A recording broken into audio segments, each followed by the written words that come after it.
députés et sénateurs, vous avez un rôle à jouer pour aider à corriger les excès du passé. Vous les collègues du Grand qui quittez les groupes armés, je vais le dire.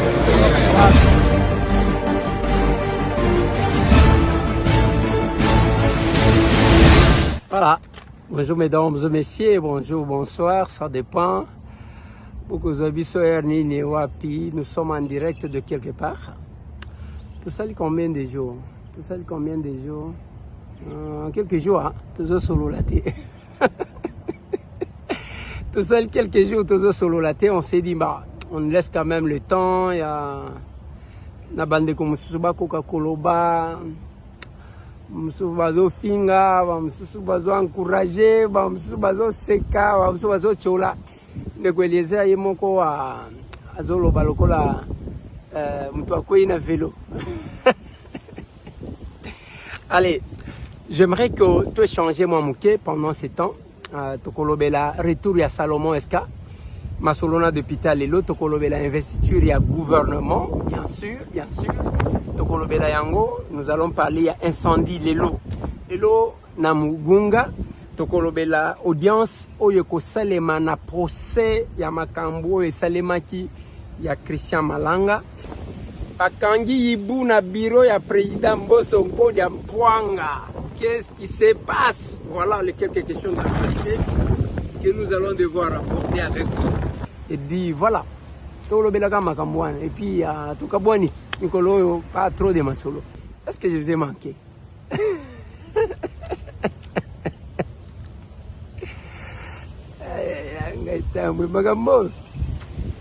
Est-ce que je vous ai manqué? Bon, répondre avant que nous continuions. Ou bien vous avez Eliezer frustré. Eliezer Ragendokuna. Eliezer. Donc, non, ce n'est pas ça. Ce n'est pas ça. Je crois que en dehors de nous, il y a un Dieu qui détermine tout et qui sait ce qu'il fait. Dans les circonstances, ce n'est pas que non, ce n'est pas ça. Nous devons les soutenir, nous devons les encourager. Et bien sûr que moins frustration, moins nini écoute kozala, mais il ne faut pas que ça aille au-delà. Il y a un intérêt supérieur de la nation, tout le qui s'attend à nater. Etika la loko la problème non. Tozana bande konabiso ya basi comme ya mibali. Oyo bazwaki confiance pas mon konjamboka Félix Antoine Tshisekedi Tshilombo. Ndeba oyo bakutikala qu'on faire partie plutôt, il y a histoire, il y a premier gouvernement, il y a excellence Madame Judith, la première ministre. Oyo bazakuna, bazamwa ebele, batoamaye koleka biso, batuakoye bakoleka biso, les gens aussi qui aiment leur pays. Et bazawana, je pense que les polémiques, oui, j'ai suivi. D'ailleurs, Namoni même Bandeko, lors il y a commémoration, qu'est-ce que j'ai dit? Il y a anniversaire, il y a ancien président de la République, Joseph Kabila Kabange, le nom de Tambo et Bimikaka.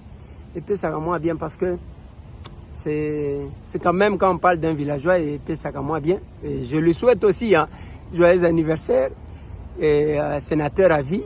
Bon, et loko, et kolongwana mutwe zak, qu'on rêvait un jour que à Kozonga Kanebonga qui chef de l'État wana ndezate. Oui, wana penza Kozonga Nebonga wana ndezate. Alors, mais sinon, joyeux anniversaire à lui, na famille na ye, na bandeko o bazaka nzinga na ye. Même ba oyo bazo mikosaka ceux qui rêvent bazo lota que non écouter un jour bokonzi wana Kozonga te ya kambala moko kenda kapé libela. Quand vous allez décider par ce qui va se passer dans la salle, que vous déciderez en tant que responsable. Je dirige les débats, je n'ai envoyé personne dans le couloir ni en dehors de ce bâtiment. Bakangi Yibu na bureau ya président Mboso Nkodia. Kinshasa actualité zanga kate tous les jours. Il y a toujours quelque chose qui arrive. Sabino, ceux qui totikala na presse, c'est parce que quelque chose chose devrait manquer. Et tozali depuis ta TikTok oyo asali boy ezapa mbate ezapona ya. Qu'est-ce qui se passe? Est-ce que c'est vrai ou c'est faux? Bande konangai okomona degré ya mutema mabe, degré ya intox bato bakomi nango na mboka oyo. Image oyo bozomona ya ibu wana makanga bao nyonso bayebi biro ya président Mbosso bayebi ke eza lokuta eza yango te. Ça c'est un. Deuxièmement, président Mbosso a changé bureau te. Président Vital Kamerhe tikelaki bureau wana alobi ya kokipe bureau mosusu ya tikala na bureau wana. Ngonga nini bato bake kokota na bureau wana pour ke bakekanga ibu? C'est la deuxième question.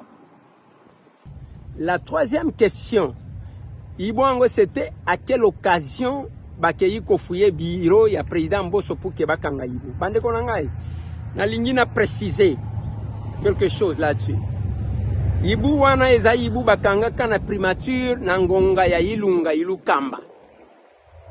Ezandeke ya lelote.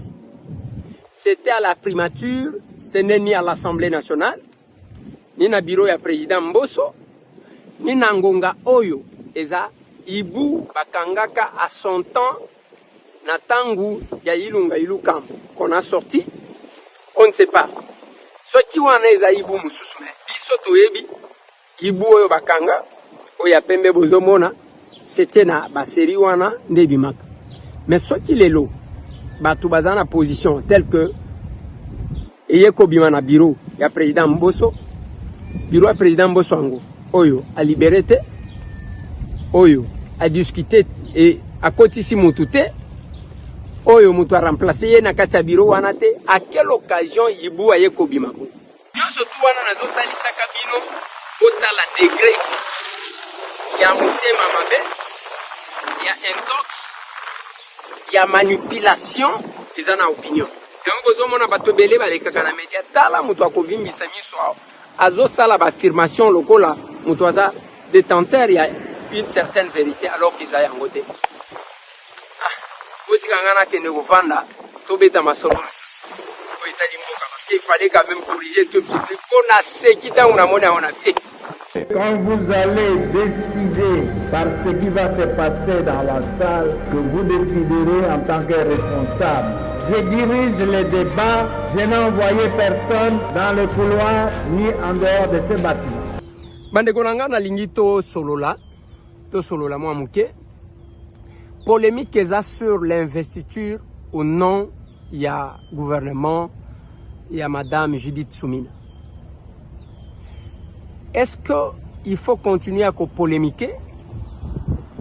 Je pense que non. Le jour que le gouvernement est sorti, na salaki TikTok moko ezali wana ti lelo na lobaki ba oyo babimi na volonté ya mokonzi ya mboka. Ba oyo wana parce que le premier comptable ezaye mokonzi ya mboka. Devant le peuple, c'est lui le premier comptable. Alors, en tant que premier comptable, il faut qu'il y ait la liberté. Il y a kopona batu baza capable. Un, il y a qu'à maîtriser vision naie. De deux, il y a qu'à concrétiser parce que ezana makambo la katiba congolais na campagne électorale naie. Même les gens qu'on a reconduits, j'ai dit, il faut éviter de se lancer à critiquer. Les chefs de l'État qui l'a reconduit, c'est pourquoi il l'a reconduit. Toti kaka koluka ko servir Nzambe en dehors de sa volonté. Et on ne doit pas continuer à causer la polémique. Surtout bandeko, ceux qui soutiennent les chefs de l'État, je vous conseille. Il ne faut pas accompagner batu oyo bazo bundisa mboka na biso de manière indirecte. On ne doit pas se mettre à la place de M. Tambwe pour na koluka ko régler ba compte na yo mususu. Non, je ne suis pas d'accord avec ça. M. Tambwe a émis les vœux. Il y a qu'au servir mboka na ye, pas nécessairement au gouvernement. Et Vewana ya M. Tambwe, yango salaki que peuple a yokaki a pêché mandat pour la deuxième fois. Et oyo nazali ko servir, ba oba pesa kinga mandat pour la deuxième fois, ba comprendre que mutu azali ko sala, oyo bango bazali ko zela. Voilà pourquoi j'ai eu le deuxième mandat. Pas seulement moko, mais na zumi balé. Na députation provinciale, na députation nationale. Mais en ce qui concerne gouvernement, le gouvernement vient de la volonté à Moutoumoko, Natchaka Nzambe Moutoualiboso, l'exécutant comme le chef de l'État. Mais là, Tokutani a que équipe Oyekoti et sa équipe Nabiso. Polémique Oya, Bako investir, Bako investir. Namoni beaucoup de choses qui se sont racontées. Mais dans mon silence, il y a quelques personnes qui se sont exprimées sur ce que M. Tambwe représente. Na kati kaka ya bayo babini ministre ba ministre doyebi te mokonzi mboka ba force ka été mais normalement biso pe to banda kozela Eliezer Tambwe abima ministre il est pas si vivant azana 13 députés veut dire azana poids o yeso sengeli mais doyebi te eloko nini yeso salemi po ezana bato misu ba se retrouver na gouvernement wana esengela ki bazala te ba dekoranga il est pas si vivant comme bato basala ki na gouvernement ya Sama Lokonde mais ba ye kozonga lisu na gouvernement oyo ba changer bango ba ministère esengela ki na bango ba leka bato misusu ya sika pe ba ya basa il est pas si vivant c'est de ce côté oyo au moins oyo fait déranger presque ba donner. Ndeko Eliezer a raison. Dans la mesure où c'est un combattant avéré, personne ne peut oublier. Ndeko Eliezer Tokomi Wapi. Mwana Kolo Lupango. Nous savons tous les combats que celui-ci a eu. Confusion totale qui n'a à Genève et Kabola qui mise opposition. Bamsou Bakenda qui n'a pas failli, Bamsou Batikala qui boule. Mais rapidement, Eliezer n'a pas traîné après les élections de 2018. Il a rejoint Fachi. Tout le mandat de 2018, cet homme s'est bâti. Il a créé même un parti politique à 6 députés. Dans le regroupement, Basangana va tout faire mis 13 députés nationaux, 6 députés provinciaux et beaucoup d'autres avantages. Donc, bref, s'il réclame que Baba Kozalatan a motin d'abîmement qu'on a bango na katia gouvernement, où est le problème? C'est eux-mêmes qui ont fixé les règles que 10 députés égale un ministère. S'il le dit, est-ce que c'est une raison? Il y a Kovilipandé ou tout ça. Il n'est pas de l'île de passe, je le sens et je le sais. Mais quand quelqu'un mérite aussi, il mérite. Ah oui, il mérite. Parce que ceux qui sont au gouvernement là, il y a des gens qui ne savent pas parler d'un combat qui les aide à Bunda.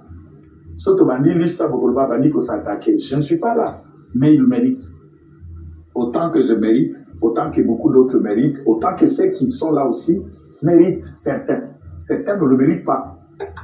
Ça c'est clair. Il faut quand même toquer à moi à marteau, il y a vu choses à bombe, certains ne le méritent pas.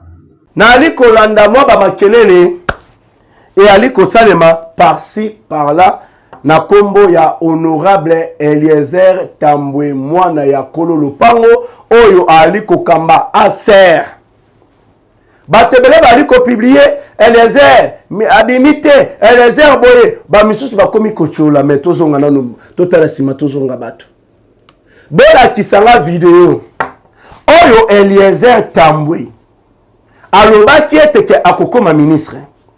Bola kisanga video o Eliezer alobaki akokoma ministre. Boyebi Nzambe soki alinga apambola moto. Ata batu babundisi bakanyi ndenge nini bénédiction ya Nzambe ekomaka epa ya moto na ye. Bino bozo bulelo ko bozo seka bozo chola. Bola kisi que Eliezer asa la chef de l'état mosala. Bon, ministre vraiment un poisson. Eliezer a ça il a vraiment pouvoir au Monsala, mais tant on se retrouve dans le gouvernement, nebo komi siko koseka. Donc on yo bozali kosala. Mon konzambo katala lobi donc Eliezer vraiment batu bayebi ka ça il a Monsala. Donc ndenga se retrouver na gouvernement oyote, c'est que à cause la desi, c'est que peut batu peut baza desi, mais Eliezer abimi. Vidéo na e bozi bolandi yango.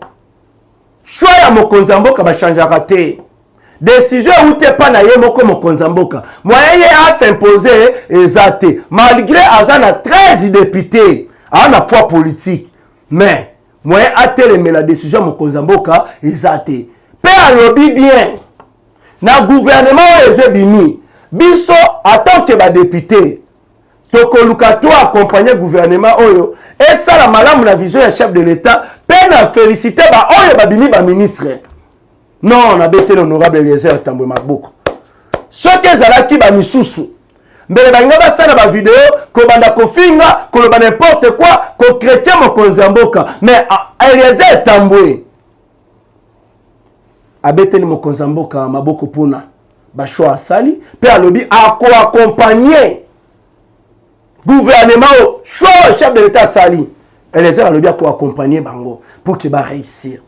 Bénédiction à moto ate yendenge nini atolinga wa mutu wana te mais bénédiction o etanga make pa nzambe pona mutu songolo pakala atoza ndenge na tolingaka ete oko tchela epon pour que bénédiction ane tambola malamu kino kokoma kino pa na ye. Eliezer Tambwe ebele boyo kasoni aza ya nzambe bolakisi ke ana gaz bolakisi bobimisi na poisa que Eliezer aza l'homme fort l'homme puissant. Ebimi na poisa tikanga sisa kasi otunite Eliezer Tambwe dans cette histoire il n'est ni de près ni de loin ONG na epesa moninga sourire asungaka bakoka depuis très longtemps. Il connaît le quotidien ya bakoka et leur réalité. Bakoka basé belé. Bien sûr. Moi je peux vous dire je connais deux coca magistrats dont l'un aujourd'hui hasard valide puisque mis ce Koufié magistrat parquet général avant nanak pona mis. L'autre hasard juge na cour d'appel. Elle porte le même béquille comme Irène Sambo. Awa nakala matozana mususu qui est premier substitut qui vient à Belo ya trois pinets. Bakoka baza pluriel baza et belé. Irène a essayé de diriger le cabinet à sa manière. Le Koka lui reproche proximité na bango na efficacité pour changer leur quotidien. C'est comme je t'ai dit. Quand vous confiez un portefeuille, on vient là pour gérer ce qui a toujours été. Ce qui a toujours été, n'importe qui peut le faire. Comme Yomoko, dans ta chair, tu as la situation des autres, tu sais et tu connais leur situation, leurs difficultés. Qu'est-ce qu'il faut faire? Jusqu'à ce qu'à terminer le mandat, école yaba invalide à initier wapi. Quelles sont les structures et la mise en place d'innovation qu'il a apporté pour la vie yaba invalide? Statut Nabango et autres. La loi portant protection des personnes vivant avec handicap, c'est Eliezer Tambwe qui s'est dans la législature. Eliezer Tambwe. C'est Eliezer Tambwe qui est l'auteur de cette loi. Les lois bako kabana statut. Auteur il y a projet de loi wana et adopté validé par le journal officiel. C'est Eliezer Tambwe. Mais il faut dire. Mais il faut les remercier, les féliciter. Il faut remercier. Azako Kate. Moi si na Azako Kate. Azala moi na Kate. Volonté kaka ko travailler dans un secteur où batu balinga koti a mis sous penza mingi pe. Bien sûr. Mes sincères félicitations honorable Eliezer Tambwe. Ouais, sincères félicitations. Voilà. À ce moment-là tout Luka guerre té. Et en plus pourquoi avant Eliezer Tambwe secteur Luka ministère il y a personne vivant avec handicap. Eliezer ne cherche pas le ministère. Eliezer a fustigé où est normal et moi je le soutiens dans sa réaction d'indignation. C'est normal. Azali président regroupement parti ayant 13 députés nationaux. Yetenda fixa ki balobi soko ali na 10 députés wana ministère. Alors, pourquoi bazui na 10 na 3 ya likolo ya matabisi. Pourquoi bazuite? Pourquoi bazuite? Ouais, il faut bazoa. Na assemblée provinciale regroupement ya Eliezer ezana 6 députés provinciaux awa na Kinshasa. Wow, 6 députés provinciaux. Et contribuer à l'élection ya Bumba. Et contribuer à l'élection à Bumba et mener à moi Bazouaki, président assemblée provinciale. Président Naye, c'est Eliezer Tambwe. Mais ce monsieur, il est monsieur important. Il est important. Et en plus, parti politique Naye. Oui. Naye sur les 13 députés, parti politique Naye. Ils ont 6 députés nationaux. Waouh. 6 députés nationaux. Et l'équipe a parti à Matata. Et l'équipe parti à Matata, et l'équipe à Mouzip. Et l'équipe à Mouzip. Et l'équipe à Batouebele. Azar rivalisé proche à député, peut-être il y a Palou. Palou, Azar a député Boni. Palou a eu Didier Mazenga comme ministre. Palou a eu Moukoko Samba comme ministre. Moukoko est dans le cadre de Palou. C'est un cadre à Palou. Il y a solo. Alors, Ah. Comment lui ne peut pas parler? Et d'ailleurs, sur le plan, Sur le plan, il y a combat. Na histoire, papa. Eliezer, quand même. Abunda. Abunda. Lelo na biso lo mususu. Oui. To betanaka. To tutanaka. Mais moi, j'ai le droit, à un moment, tout le babilo honnêtement. Bien sûr. Oui, bata Daniel Safo. Oui. Mike Mkebai. Oui. On peut leur traiter des positions basu lelo. Mais du point de vue à combat. Babundi. Ça fa bundati. Ça fa bunda. Ça fa za guerrier. Na biso on ba combat na opposition première Tshisekedi wana ba Safo, ba Mkebai. Babunda. On peut ne pas les accepter aujourd'hui pas comme une Moïse, mais attention. Baba maman na combatté à Tongo Kashonyoso à Congo et Yeba Safu et Yeba Mike Soukabila et avant, ce sont des gens qui ont beaucoup donné dans ces pays. Bien sûr. Il y a encore une autre information. Maintenant, cette fois-ci, on accuse l'honorable Eliezer Ntambwe Nakoko Telango Bozindo. Toyo kana no accusation contre Eliezer Ntambwe. Et puis, je vais aussi donner mon point de vue par rapport à l'accusation. Ok? J'ai lu d'abord Yves Bouya sur Twitter. Ça ne vient pas de moi. Merci. Ça, c'est du journalisme d'abord classique. Et après, je vais faire l'édito. Je vais donner mon point de vue. Je vais faire une analyse. Comme d'habitude, RDC, suivez ceci. Voilà. Là, j'aimerais que la photo de l'honorable soit là. C'est parti. La photo est là. Le député Union Sacrée Eliezer Ntambwedi Ndeko Eliezer, cité dans une affaire de manipulation présumée du groupe de personnes vivant avec handicap qui a manifesté samedi contre la reconduction de la ministre Irène Sambo. L'argent a circulé. 20 000 $ ont été mis en jeu pour ces actions. Est-ce Eliezer Ntambwe qui est à la base de ces désordres? Affirme dans une vidéo un autre groupe de femmes handicapées remonté contre Ntambwe. Ndeko Eliezer, arrête de nous manipuler. Arrête de te mêler de nos affaires. Tu n'es pas un handicapé. Si tu veux le devenir, tu n'as qu'à te faire amputer tes jambes ou te faire creuser les yeux. Ce ne sont pas les handicapés qui t'ont empêché de devenir ministre. Fulminant des femmes handicapées. Non. Sans citer quelques réformes initiées par Irène Sambo. J'aimerais maintenant, Toyoka, une vidéo. Ndenge balobi lisusu dans cette vidéo-là. Suivons. Maman Mbote. Mbote papa. Tokuti bino awa na Royal au moment où na njili batu bandikapé batomboki babi mama Irène te. Bino bolobi ni. Voilà papa. Omoni bao batomboki wana. O batomboki wana baza bandikapé ya babandia.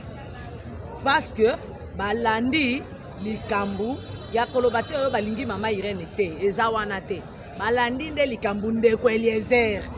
Azweli banga so bomba na sima ya dokti soki dokti azwi ba mapango bapesi bango babi bapesi bango ma terrain na nzele bakabola 2500 personnes. Siko na 2500 personnes ngona bayi ba opesa bango ba terrain wana ba manipuler bango. Yango wana omoni babimisi bango libanda po batelema. Nyoso wana kanda po kaka bazwi ministère te. Yango bazoluka na 5000 $. Bapesi bango pour basalaka ba action eza corruption pendant 1 mois.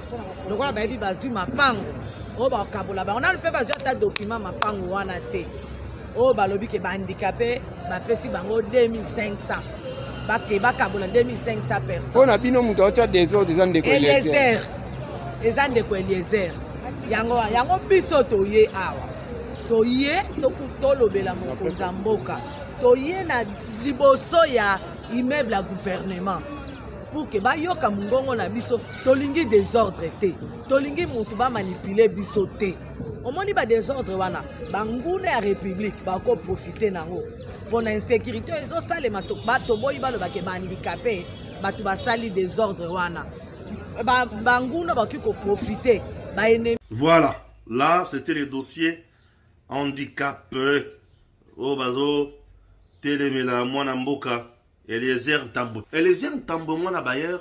Aujourd'hui, d'abord, Eliezer Ntambwe, c'est quelqu'un que je dois féliciter, encourager davantage. Eliezer Tambwe en 2018, azalaki na regroupement moko ya bakatumbiste. Ok? Il s'est départi de Katumbi, désolidariser naye, s'émanciper politiquement, va mettre en place parti politique na bango. Et leur parti politique, na existence naye à Liboso, 5 ans ou 3 4 ans après, le parti politique ya Eliezer Tambwe na baninga naye, baken élection.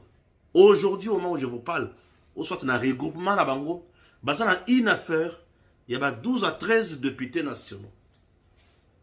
Chers Congolais, Moutuya Moutindo Wana déjà, d'entrée de jeu, nous lui devons du respect.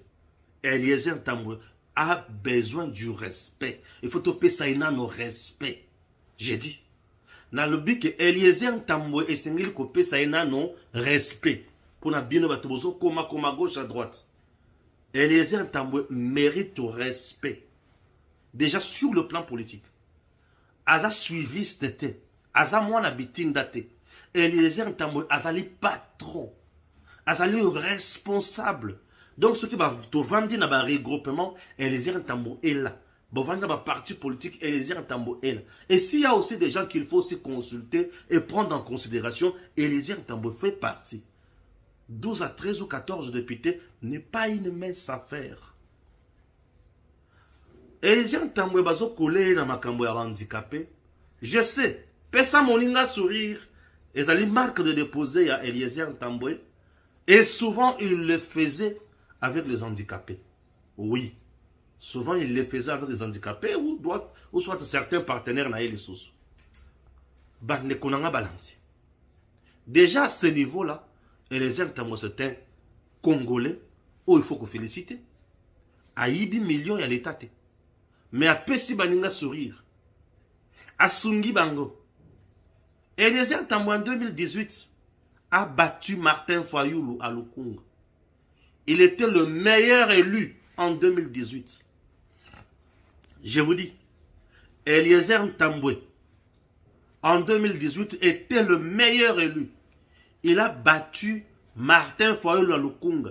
2018 au Martin Fayoulou Zaki na moto. Abima deuxième, imaginez Martin Fayoulou. Comme candidat président, Abima deuxième. Oui, après Félix Tshisekedi, Martin Fayoulou était là. Martin Fayoulou avait plus de 6 millions. Et Tshisekedi avait plus de 7 millions. Imaginez. Moutoua, c'est une capacité de 6 millions de voix. Fayoulou, mais Eliezer Tambwe l'a battu à Lukunga. Abima premier. Record. Croyant que Eliezer Tambwe en 2024 a Kobimani sous-souté. Eliezer Tambwe a bimé sous député national. Il mérite respect. Il mérite admiration. Il mérite respect à Bessola Congolais. Il mérite admiration. Moi qui vous parle de Eliezer Tambwe, je n'ai même pas son numéro. Naturellement, combien Eliezer Tambwe dans le téléphone. Et là où il est, il le sait. Et il sait que moi, ce que les autres ont critiqué, n'a critiqué. Mais dans ces dossiers, laissez de salir Eliezer Tambwe. Ça, je ne suis pas d'accord. Laissez de salir Eliezer Tambwe. Eliezer Tambwe n'a pas besoin de monter le personnel vivant avec handicap contre Esambo. Non, je ne vois pas. Est-ce que Bazo est là Esambo ici? Esambo, ce qui a bimiwana, Azana va député, c'est dans le pouvoir discrétionnaire du chef de l'État. Puisque c'est Fachi Mouta créé le ministère Wana. Alors, Eliezer Tambwe nous bondit ça y est pour quel motif? Je sais, le pécheur à nos troubles aime profiter de moments pareils pour salir Eliezer Tambwe. En réalité, Eliezer Tambwe avait sa place aussi dans le gouvernement. Oui. Mais bon, il s'est limité. J'ai dit, le coup, il s'est limité. Bakanga mitema, bakoko mataba mandataire, 2G, consort à gauche, à droite. Ne me dites pas qu'il n'a pas de compétences. J'ai vu les papiers Tamba et les autres, tu as perdu au fin Eliezer Tambwe, non. Eliezer Tambwe, ça, la cabine n'est pas si, à cause de la vérité, naïe. À frappe, à cabine, dans la vérité. Il défend ce qu'il veut, ce qu'il aime, il défend son idée, il défend ma Makambonaye. Eliezer Tambwe ne démérite pas aux ministère. Non, elles ont mérité. Mais, Botika Eliezer Kine, il n'a pas le temps, il y a aucun déco, créer ma manigance et belé, pour bouleverser bateau. Non, non. Eliezer Ntambwe soki oza na posa oza ministère oyo oloba makambo na biso ba handicapé. Il faut okoma pe handicapé. Ah, tango Eliezer Ntambwe azopesa ba handicapé sourire. Azalaki handicapé. Tango azopesa bango sourire. Azalaki handicapé te. C'est le cœur qui a parlé. Et aujourd'hui, bozo sala ba kuna bino à gauche à droite, ne faut pas potailler potopoto. Non, laissez ça. Laissez ça. Nous devons respecter les gens aussi qui font mieux dans ces pays. Et parmi les gens qui font mieux dans ces pays, Eliezer fait partie. Bien sûr. On ne peut pas le nier. Eliezer Ntambwe fait partie des gens qui font mieux et qui soutiennent le président Tshisekedi. Tous les combats menés par Eliezer Ntambwe, et ça combat qu'on néglige. Vous savez combien de fois Eliezer Ntambwe a été aussi arrêté par Kabila? Savez-vous combien de fois? Il paraîtrait qu'il est empoisonné pour empoisonner. Là, na confirmation et empoisonnement. Laissez Eliezer Ntambwe Kimia. Oui. Moi, na Bayer, un compatriote qui s'est battu pour comment Oyazawana Lelo, c'est quelqu'un qu'il faut encourager. Ouais. C'est quelqu'un qu'il faut encourager. On peut être divisé dans notre point de vue. Mais je ne pense pas. Eliezer Ntambwe parle. Et il n'a pas froid aux yeux. Ne pensez pas qu'Eliezer Ntambwe a bien critiqué à Rosan Koloba. Non, quand même. Eliezer Ntambwe n'est pas quelqu'un qui parle derrière le dos des gens. Eliezer Ntambwe parle. Or, on dirait que vous auriez été étonné. Ah non, laissez tomber. J'encourage Eliezer Ntambwe et je les soutiens. Voilà. Ces gens-là qui se sont exprimés, Bazaba Toubayebi quand même, moins valeur ya combat na biso. Mais en dehors ya bao waneza quand même na ba mususu pe. Ba c'est qui ba mususu ba meli champagne. Bah c'est comme si M. Tambwa Koufi, non, je suis encore en vie. Je suis encore là. Même le temps que j'ai pris quelques jours, na do solo la nabinoté, na sala ki ango pambate, na linga ki d'abord na tala. Comment les gens réagissent. Mais aujourd'hui, bande konangai, qu'est-ce qui a fait que Nabim? Il y a Liboso, je vais parler de la situation à l'est de mon pays.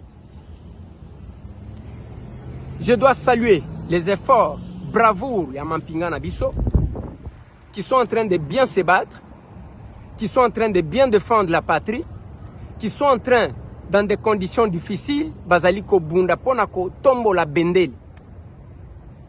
Et bisognon so ba Congolais, Makambu, Batutokoti ko soutenir Bangoa.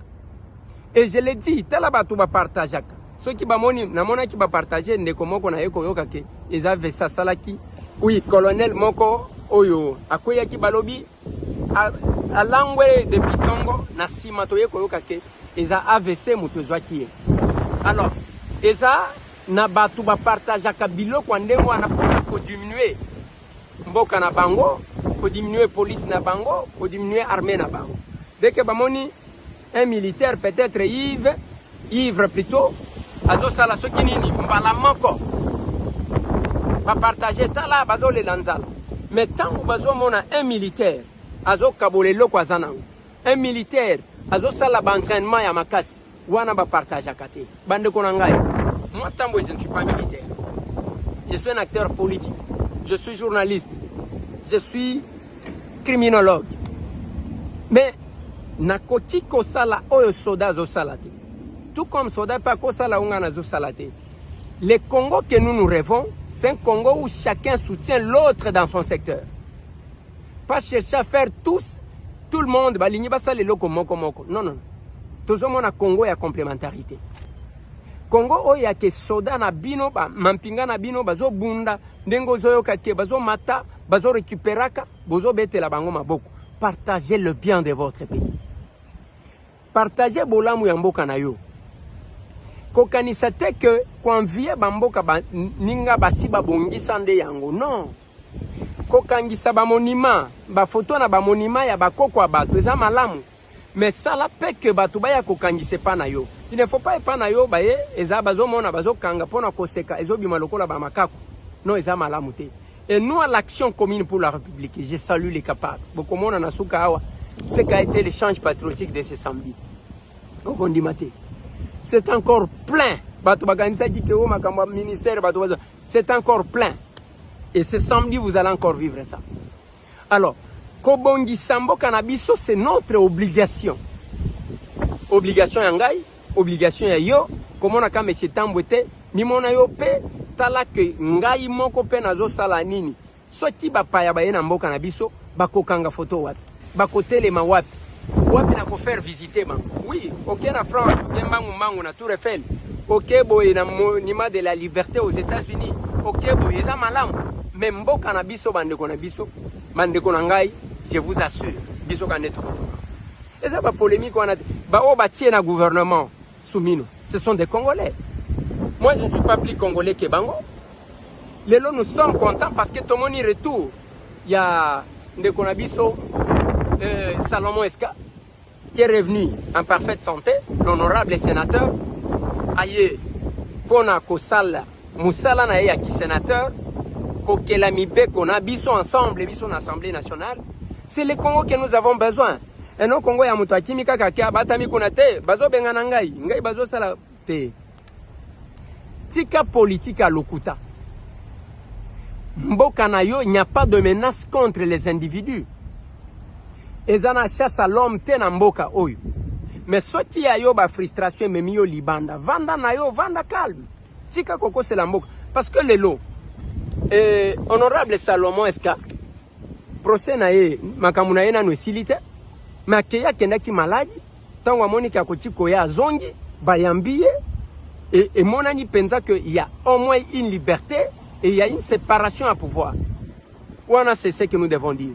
Et la même chose que nous disons par rapport à l'Est. Bande konanga ilelo na kaya mugunga isa place ngana kenda plateau kenda na apôtre Gilles Bumba moto epimi moto wana e uti wapi version moko na zui bamusu bazoloba eza bombe babwaki et quoi wana nde pelaki moto ezikisi ba tantango ya ba déplacer bamusu bazoloba te eza moto nde muto zwaki. C'est un endroit que je connais ceux qui moto koti et koti ko créer ba dégâts mingi. Et nous sommes devant ba problème en Ndengwa. Bande konanga, nous ne sommes pas au moment de créer beaucoup plus de divisions. Tous à la bon moko parce que notre adversaire ne profite que de nos divisions pour na foncer davantage tout en donnant ba raison et fondé.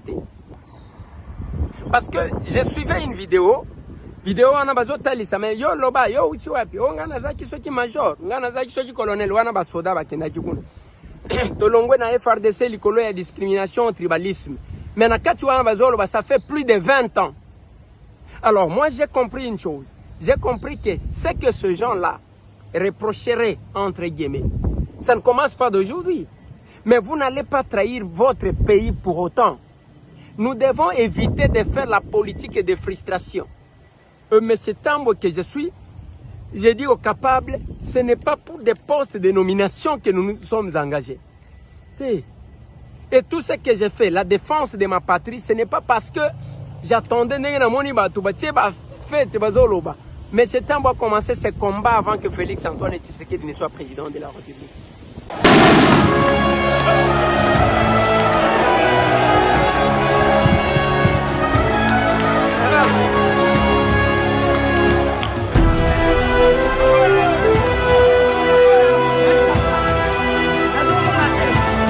Mutu na mutu a publié pe ya ye image ya combat ata na Facebook etondi.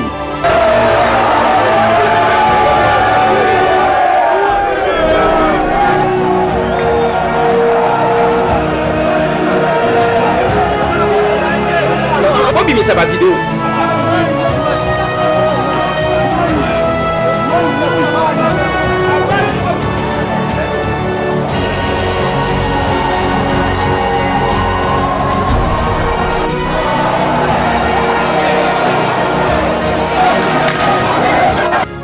L'équipe a mon combat.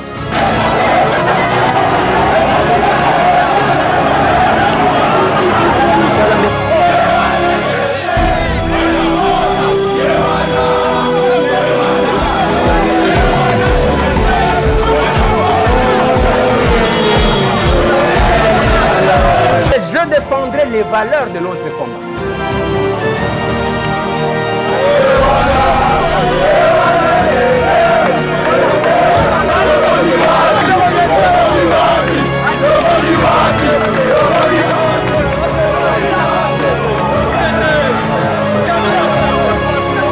Martin Fayulu azotalisa bato ke mokolo tokozwa pouvoir kodécorer Eliezer. Yo kanisa alobaki na sentiment mwana okolo lopango Eliezer Tambwe asali makambo mingi mpona mboka oyo. Bato oyo tokodécorer lobi mpona démocratie ya mboka oyo kobima totangaka bakombo ebele bakombo mosusu boyeba Eliezer aza na kati wana. Ndeko ya moni pasi babeta ye tokokende bamarshe bakanga ye baboma ye bakamera me ndeko azali kaka na kati ya etumba ya mboka auti kobima na boloko awa bakoseli ya bakambo losambo ya bana ya Congo nzambe andimi yango abimi ye wana lo contredire ye et nous soki ozomona bazomemaka biso epa bacombattant eza elengi akomema biso te. Il se retrouve à nous, tous les combattants.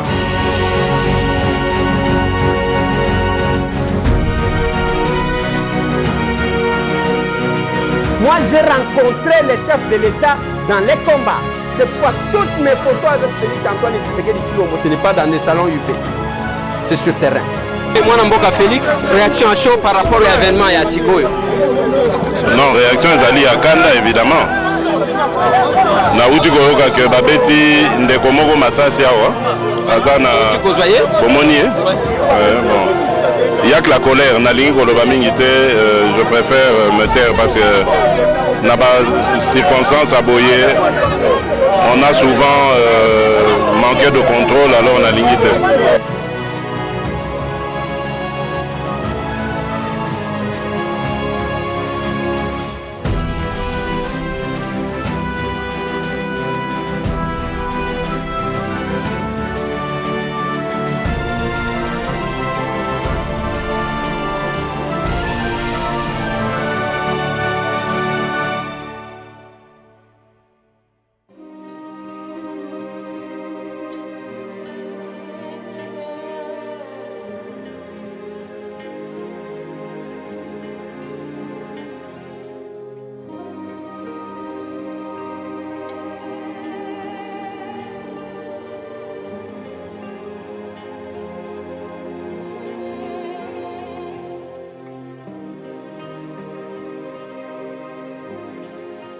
Et Félix Antoine Tshisekedi M. Tambwe, à Kowangana Kayete, c'est un compagnon de lutte.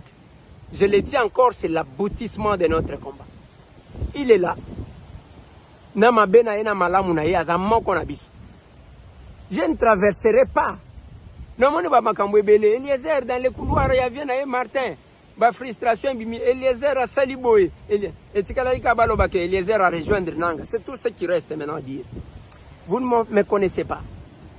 Vous ne me connaissez pas. Je ne peux jamais trahir ma patrie, mais s'il faut que je mette un avis, je mettrai un avis sans crainte. Ce qui n'a pas loba na koloba eloko, ya malamu na kolobeza malamu, ya mabe na kolobeza mabe, tout en restant patriote. C'est ça aussi. Tout en restant patriote. Le procès au banda. Ah ouais, les 7. Les 7 et le lendemain. Procès wanezo banda. Contre Bandeko, l'aventure ya malanga. Pour prendre la vérité, j'ai vu plus de 53 personnes comparaître en audience publique. Et que ça, les manandolo, bato bako défilé, bokoye banani, bazaki na banani, banani bazaki kobenga na banani, pour quel objectif, on ne sait pas. Mais est-ce que Bandeko nangai, et le kongana zolo, j'insiste encore, admettons que aventure ya Malanga wana sala kiango na Rwanda. Malanga resterait dans l'histoire de son pays.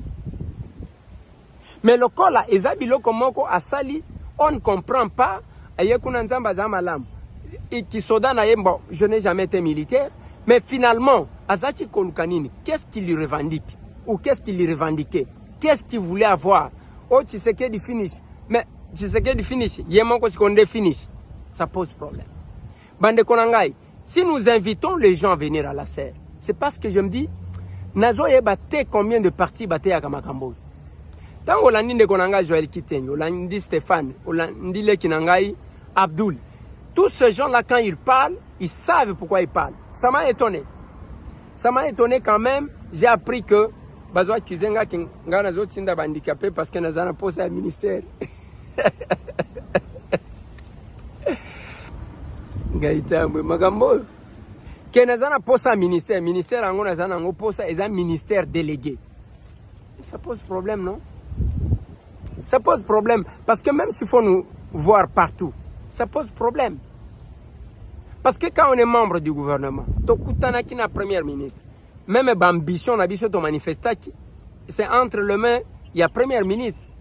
Ambition on eza monsieur Tambwete zaki a 4 à c'est notre regroupement. Totika ki ba kombo ya batumisatu. Donc kombo ya monsieur Tambwe oui. Ezalaki wana les ambitions manifestées, les portefeuilles choisis, proposés ezalaki wana.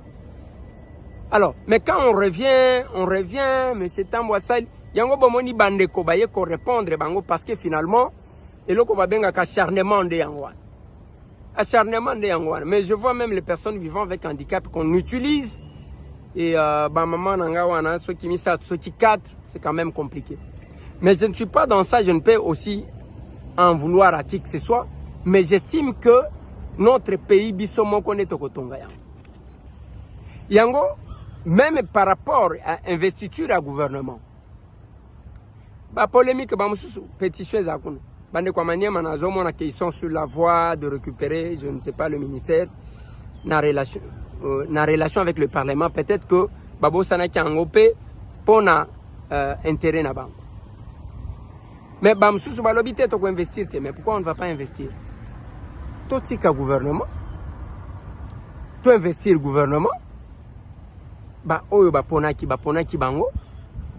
Ba oyo batikalaki eza tourna bango te bato nyonso pe te mutu bakokota na gouvernement ba oyo bakoti to pesa bango chance parce que ba oyo wana nde mokonzi ya mboka estimé que en ce moment bango bako jouer un rôle pour l'aider à corriger les erreurs du passé. Ba oyo wana nde on ne va pas continuer à polémiquer, mais ndekonanga John Kolela que je vais vous mettre Azali, député honoraire, Azalaki élu Yalikasi, qui a lancé le message sur la déclaration Yababien. Très chers compatriotes, aujourd'hui je souhaite parler de la Constitution, d'une de ses dispositions en rapport avec la publication de biens des mandataires et ministres qui entrent en fonction. Notre Constitution fait obligation à quiconque devient ministre, devient mandataire, de publier ses biens avant d'entrer en fonction pour éviter à ce qu'il y ait vol ou enrichissement sans cause. Mais cette disposition aura son vrai sens que lorsque, après fonction, que la justice et l'UGF, voire même le Parlement, puissent mener des enquêtes pour nous dire combien ces gens se sont enrichis. Je crois d'ailleurs même qu'il serait judicieux que ces gens d'abord commencent par déposer encore la liste de leurs biens après quand ils ont sorti de la fonction pour que la justice se permette de vérifier qui s'est enrichi sans cause et qui ne l'a pas fait. Parce que vous vous souviendrez avec moi qu'au courant du premier quinquennat du chef de l'État, plusieurs dénonciations ont été faites par rapport à la corruption, au détournement. Il y a eu même des clameurs publiques à travers la République sur certains dossiers. Alors, je propose que les institutions habilitées, telles que la justice, l'IGF, le Parlement, je ne sais pas si la Cour des comptes aussi pourrait entrer en jeu dans un pareil dossier, puissent quand même éclairer notre opinion sur la situation des uns et des autres, que ce soit le ministre, le vice-ministre, le premier ministre et les différents mandataires qui sont censés répondre à cette question, de sorte qu'au moins la population soit fixée sur la gestion de la République et voir qui de ministres peuvent être comptabilisés parmi les détourneurs et les voleurs et qui ne le sont pas. Car, laissez cette situation, depuis 2006 que nous avons cette constitution, les uns et les autres déclarent leurs biens à la justice avant d'entrer en fonction, mais quand ils terminent leur mandat ou leur fonction, la population n'est informée de rien, la justice ne s'en occupe pas. À quoi servirait pareille disposition si après le mandat, il n'y a rien qui est fait en termes de contrôle pour savoir qui a gagné quoi en rapport avec son salaire ou bien s'il a détourné? Je pense à Ndeko Eliezer, étant que collègue député national, s'il pourra suivre ces messages pour prendre cette question en charge, la poser au niveau des institutions, au niveau du Parlement, de sorte qu'un débat puisse s'en suivre, connaître quel est l'essor de la déclaration faite par les uns et les autres après leur mandat. Parce que ça ne servirait à rien d'avoir une disposition constitutionnelle au moment où, au finish, rien n'est fait en termes de contrôle ou de vérification. Et je crois que si nous commençons à faire pareil exemple, les générations futures nous seront reconnaissantes pour corriger les erreurs du passé.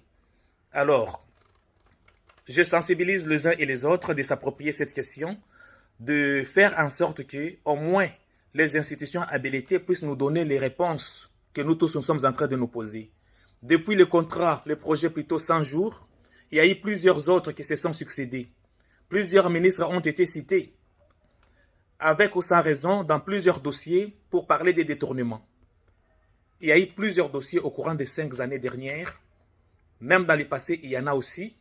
Mais au moins, si on vérifie l'enrichissement de nos ministres et de nos mandataires, nous pouvons avoir le cœur net pour savoir qu'est-ce qui s'était passé. Je fais confiance à M. Gilles Alinguete. Je fais confiance à notre justice qui suivra peut-être ce message. Et je fais confiance aux élus qui ont le sens de patriotisme. Particulièrement, je m'adresse à toi, Eliezer Ntambwe, pour que cette question au moins puisse être élucidée. Tu as déposé la liste de tes biens et après, nous devrons savoir comment tu as évolué au moment où tu avais la charge de l'État. Ça sera très intéressant pour le bien de la République. Voilà. Cette procédure, il y a qu'à déclarer bien. Avant, au côté du gouvernement, oye, ozagana mapangu combien yango, ozagana mituka combien yango, ozagana ba ferme combien yango, ozalakana nini, babiloko na union surtout oye otalisi. Pourquoi cette disposition constitutionnelle? Eza pona ko contrôler batu que mutu amona lokola ndengo zomona batu bazosala ba feti mutu amitie poudre na mutu asali boye alobi anga tour yango amona biloko a l'État lokola biloko na yete. Et ko senga ke mutu ayeba ke biloko a l'État eza yanga te. Mais l'honorable John Kolela na suka zoloba que il ne faut pas esuka kaka na déclaration de bien n'entrée. Mais il faut aussi déclaration de biens, contrôle ya biloko yango na sorti. Ce qui mutu asilisi mandat na ye, alongwe ki ministre, baye ba vérifier comme na banda kuboni, wana siko surveillance wana salema. Na kota la mwasi na yeso ki aza mobali, kota la mobali na yeso ki aza mwasi, kota la bana na ye ba o bazanzinga nzinga na yeso ki bazwi biloko ndengeni. C'est la demande de l'honorable John Kolela qui est constitutionnelle. Il y a que batuba confondre te biloko à l'État na biloko na bango. Ko sepela lelo tozomona bao basali fête, bao basali fête. Est-ce que tozo sala fête parce que nous avons la volonté de servir la République ou bien tozo sala fête parce qu'il y a biso tour ya kolia et monani? Est-ce que tozo sala matanga parce qu'on avait vraiment besoin de faire quelque chose pour la République ou bien c'est parce que tu raté qu'on a pas occasion à que biso peut régner na tour na biso? C'est tout ça les questions. Biso totunaka na ba question total isaka ba capable. Le vrai sacré de la République. Assez chaud. Chaud. Contrôler mon père, contrôler mon père. Le vrai sacré de la nation. Contrôler mon père. Na l'union sima mon père.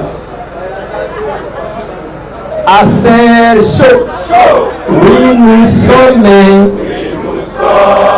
capables. Nous sommes capables, oui nous sommes unis, oui nous sommes la nation. Chaud. Les capables chauds. Je termine par dire ceci. On ne fera jamais l'opposition parce qu'on n'a pas été nommé. Vous devez éviter d'avoir ça en tête. Moi, je me pose la question, admettons que tu as un ministère.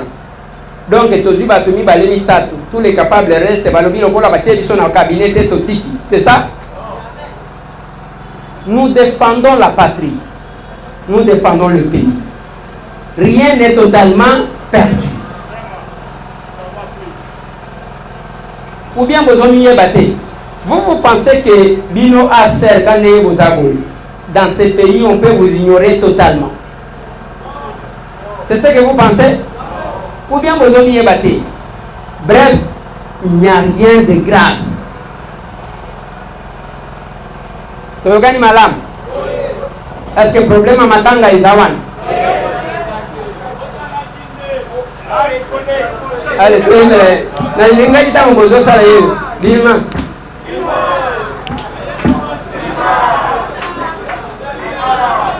voilà.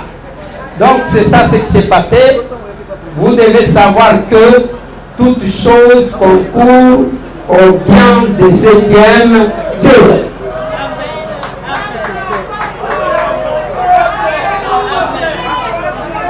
Voilà pourquoi vous voyez que depuis Nayeba Bino, les locaux n'ont pas dit qu'on. Parce que d'abord, même échange patriotique, il faut savoir la boutique. Dans la Galissa qui n'a pas pu mais j'ai senti besoin de bouillonner. Tant que vous avez tout fait, n'est pas aventurier. Oh, Navi, ça qui est c'est quoi? Allez. Oh, ya télé n'a pas pantalon, on a la taille, on a confié, on a la outil à son boulunda. Donc, vous avez une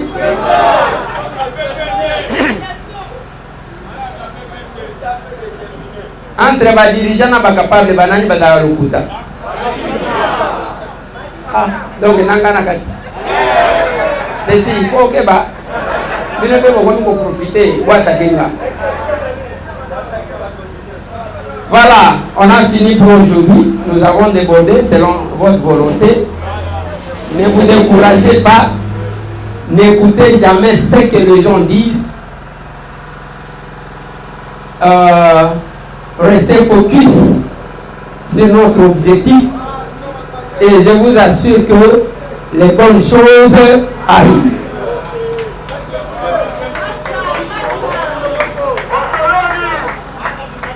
Les bonnes choses arrivent. Et puis mon colongo a un résultat et limite aux athées. Les bonnes choses. Les bonnes choses.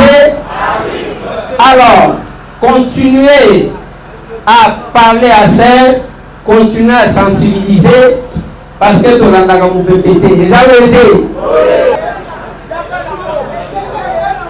Voilà. Totambongo tokende. Totambongo tokende. Totambongo pona moamba. Yo chana numbo. Non. Oyo awuti poto fédéral na biso France yeyo. Azolinga kochangu nokwa. Ah. Voilà. On me zelana nous aussi ça m'a bonza comme ça koyana na portrait. Voilà. Bochambongo tokende.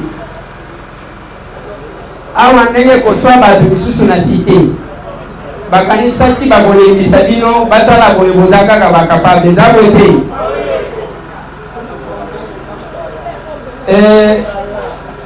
Je vais insister capable Narcisse.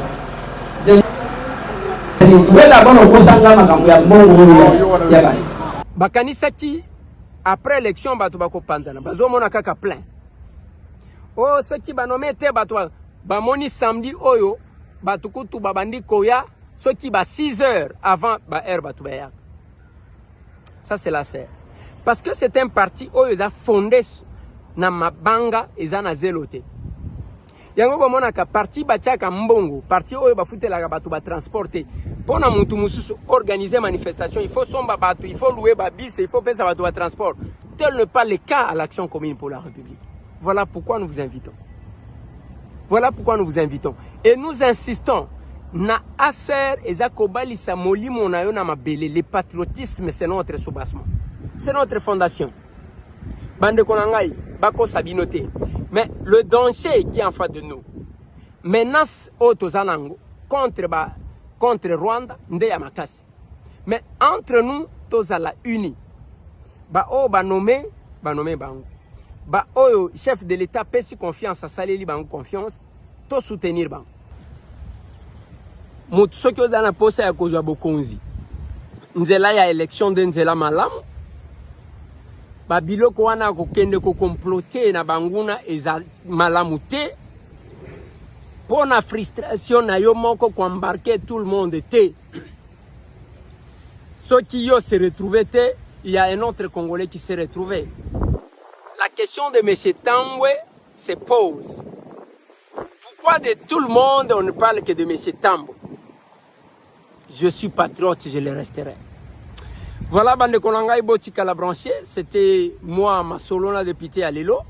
Na linga jito solo la moi mouké, en direct de quelque part.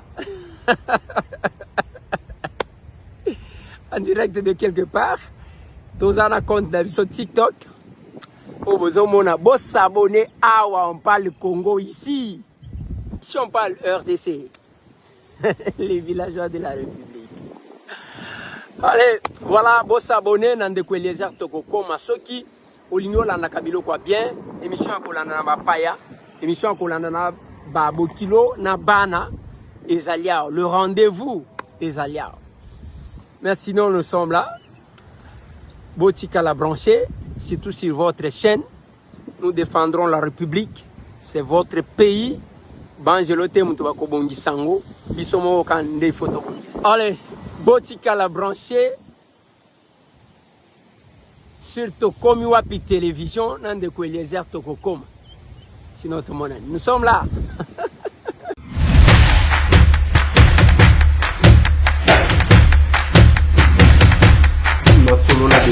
Honorables députés et sénateurs, vous avez un rôle à jouer pour aider à corriger les excès du passé. Vous les collègues des grands qui quittez les groupes armés, je vais le dire.